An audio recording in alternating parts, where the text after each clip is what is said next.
মৎস্য আইন লঙ্ঘন করে মৌলভীবাজারের খাল বিল ও হাওরে নিষিদ্ধ উপকরণ দিয়ে অবাধে চলছে মাছ শিকার।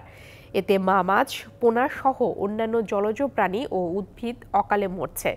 হুমকিতে পড়ছে হাওরের জীববৈচিত্র্য। দীর্ঘদিন থেকে অবৈধ কারেন্ট জাল দিয়ে মাছ শিকার হলেও আইনের যথাযথ প্রয়োগ হচ্ছে না বলে অভিযোগ এলাকাবাসীর।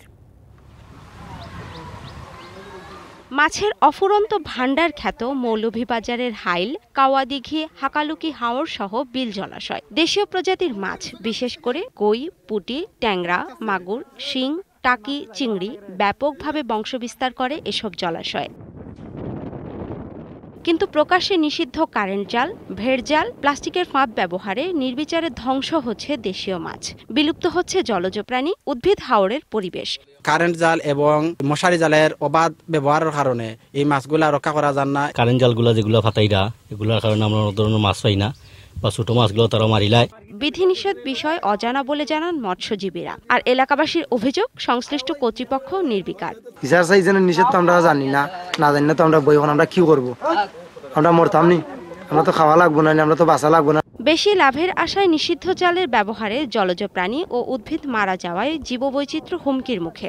হাওরে নিষিদ্ধ ঘোষিত জাল ব্যবহার করে মাছ নিধন করা হচ্ছে, সেই সাথে হাওরে যে জীববৈচিত্র্য আছে, যে জলজ উদ্ভিদগুলো আছে, সেইগুলি নষ্ট হচ্ছে।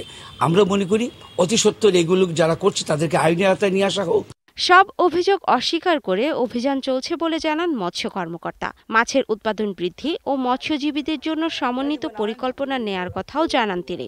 নিষিদ্ধ জালের বিরুদ্ধে আমাদের অভিযান অব্যাহত আছে এবং লাস্ট 2 মাসে আমাদের বড়লেখা, জুড়ি, কুলাউড়া এবং শ্রীমঙ্গলে অনেক বড় বড় ধারাবাহিকভাবে আমাদের এই মোবাইল কোর্ট বা অভিযানগুলো অব্যাহত আছে। আশা করতেছি এবারে হাওরের মাছের উৎপাদন অনেক বৃদ্ধি পাবে। চলতি বছর জেলায় 53,109 মেট্রিক টন মাছ উৎপাদনের লক্ষ্যমাত্রা নির্ধারণ করেছে মৎস্য বিভাগ। DBC news desk.